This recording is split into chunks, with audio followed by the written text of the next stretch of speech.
mga kasiwer, para makaiwas din kayo na makaputol ng mga karayom ng inyong makina.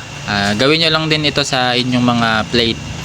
Dito nga ay may hawak akong plate at Philip, at ayan, nilagyan ko lang siya ng konting korte lang sa kanyang ibabaw. Ayan, sa nakikita natin sa video, ayan, nilagyan ko lang siya ng konting korte sa kanyang ibabaw, at gayon din sa ilalim. Ayan, lalagyan nyo lang ng ganyang korte yung inyong mga plate para maiwasan tamaan ng karayom. At malaking bagay yan kung lalagyan natin ganyan para